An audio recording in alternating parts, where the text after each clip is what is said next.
the Honorable Michael Church in with us. So good morning, Church. How are you doing? Good morning. Welcome to David. How are you doing? Yeah, I take you in every morning. Oh, you do? Good, Yes, good stuff. It's a pleasure to have you in here with us. Thank you very much. Today, live and in the flesh. Right. All right. Okay. Recently, you described the budget as being ambitious, incomplete, fragile, and a reflection of wishes. Is it really that bad? Let me first of all say good morning to all our listeners.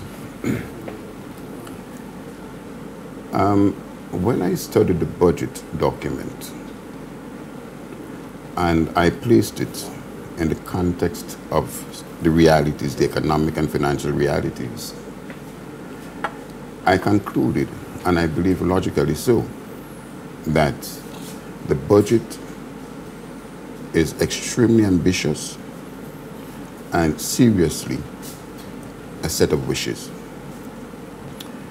And I say so because I think it is our responsibility as leaders to, as far as possible, educate our people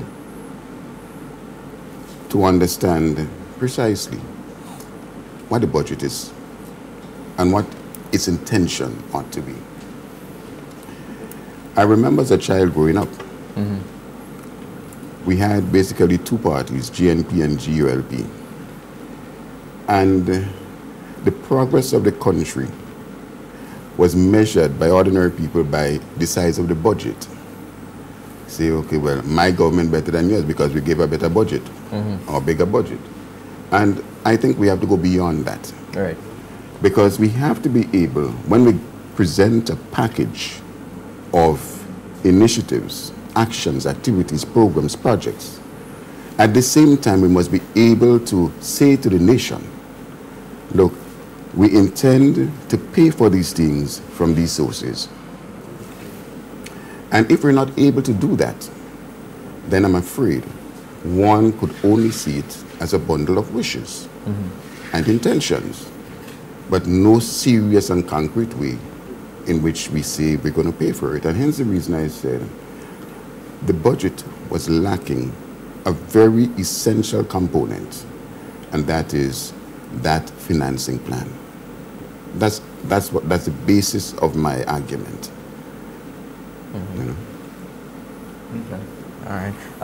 So, as you said, back in your days, you know, when the governments presented the bigger budget, you know, it showed progress. You think that was the intention? So. You think that was the intention to impress people with the size of the budget? No, what I'm saying is that we must take the discussion one step further and start telling people, well, it is not just that. Right. Now, mind you, I believe that every member of parliament that went before and present, all of them have the best intentions for the country. The best intentions. I'm not debating that. Right. What I'm debating is how realistic those intentions are and how much can we do to back up the delivery of those intentions. That is my position. Right.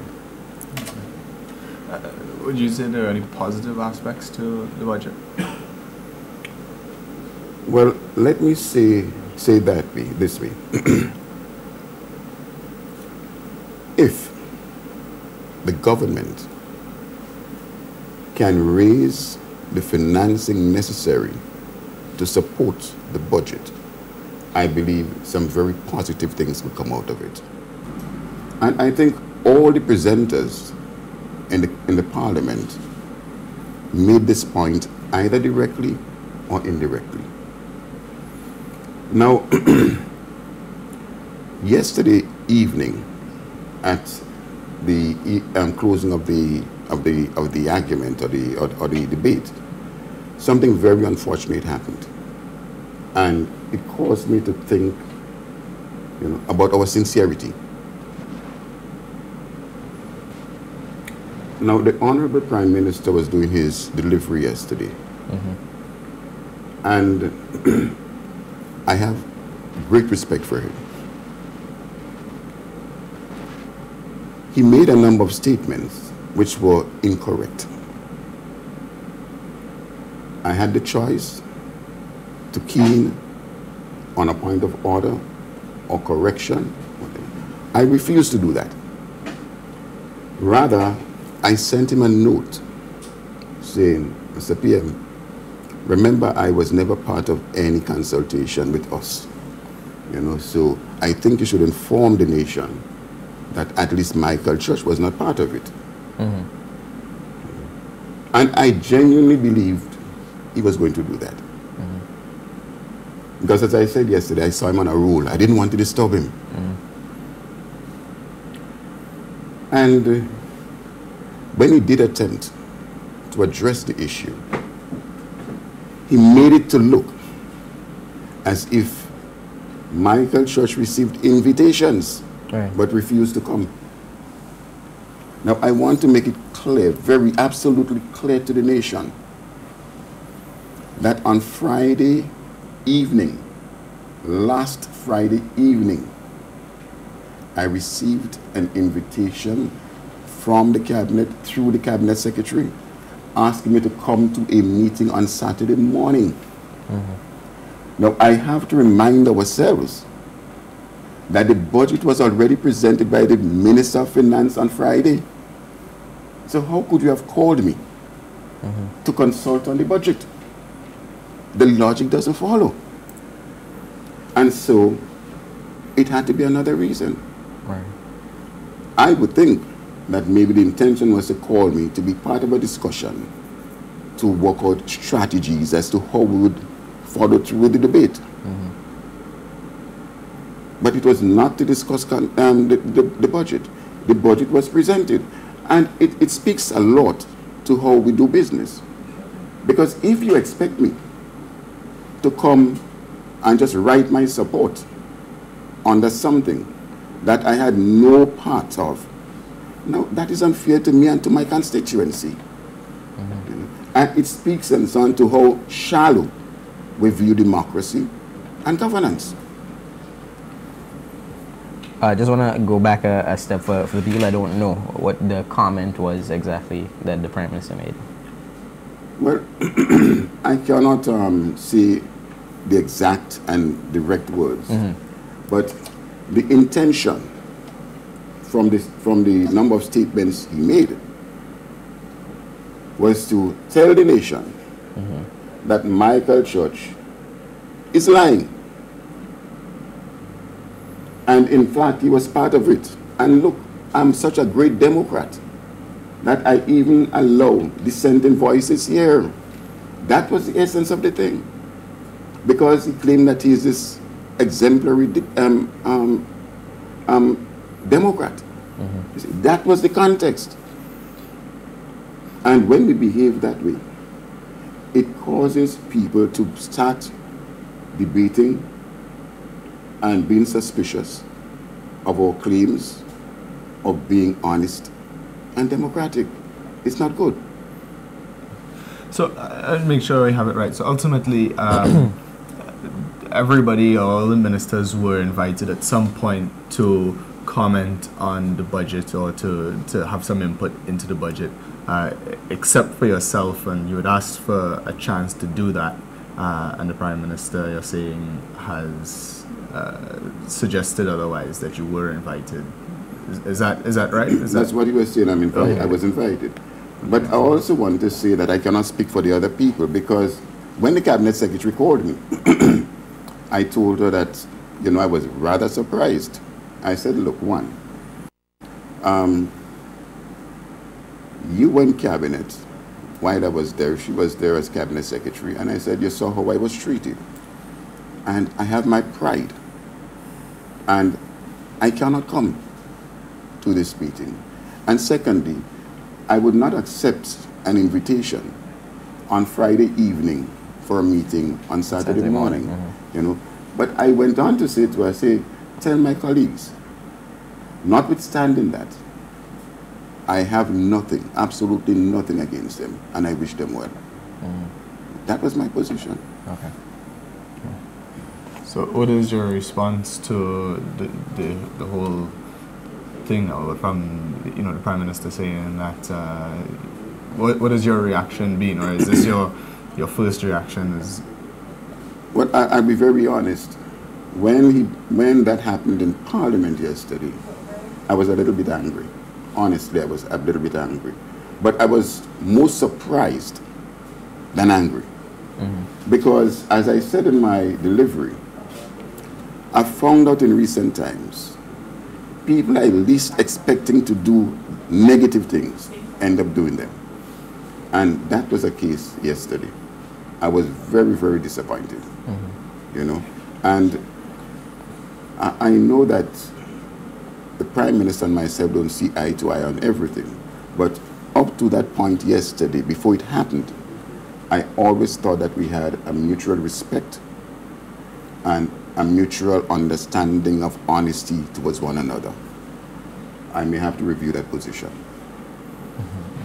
Okay. All right. Back to the budget. 3 ministers had voiced their concerns over the budget leading up to it. Why is it? Can you shed some light on that for us? Well, I do not want to misinterpret or misrepresent those ministers' positions, but I can speak for myself. And maybe I guess at some point in time, those ministers might be invited here, to state their positions. And as I said earlier, I've done a little economics. All right? I may not be as flamboyant as some economists, but I believe that the little bit I did, I could understand a budget, I could understand the intentions, and it has to do with development. And it is from that perspective, when I looked at the budget, I found that the numbers spoke to me in a different language that it may have spoken to those who supported it. Now, mind you, while I'm saying that, I wish that with the implementation of the budget, everything goes well. Because everybody, I think, everybody wants the best for Grenada. There's no question in my mind. Only that I may want to be in a position to say, I delivered it. Or you might want to be the same. But I think we mean well for Grenada. But the numbers, when I look at the current surpluses as presented, they don't exist, The time we have to implement projects, the amount of funding that's required, I don't know where the funding is coming from in most cases. So I cannot, in all honesty, say that I can support the budget in that regard. But I do hope that the best comes out of it. All right. Well, we just want to stray a little bit and ask you a last question. You are the MP for St. John's. Yes, yes. Right. So are you planning to run, and if so, for what party?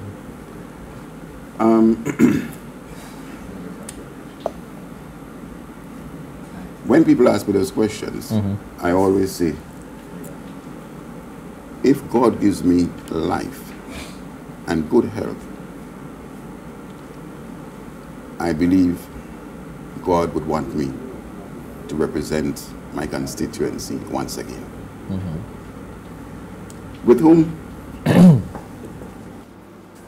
That is not clear yet, because I understand there might be something taking place in my constituency this evening where the party to which I belong would be making an attempt to find a replacement for me. Okay. I've heard that, by the way. I don't know if it's true, but I've heard that. But it's interesting that those things are happening. I'm a member of the party. I'm the MP for the area. And throughout the process, starting since January 2011, the 22nd of January 2011, I've never been invited. I've never been invited to an activity leading up to this point. And it reminds me of what happened yesterday, when people say, yes, you were invited, when in truth and in fact, the intention was otherwise. Okay.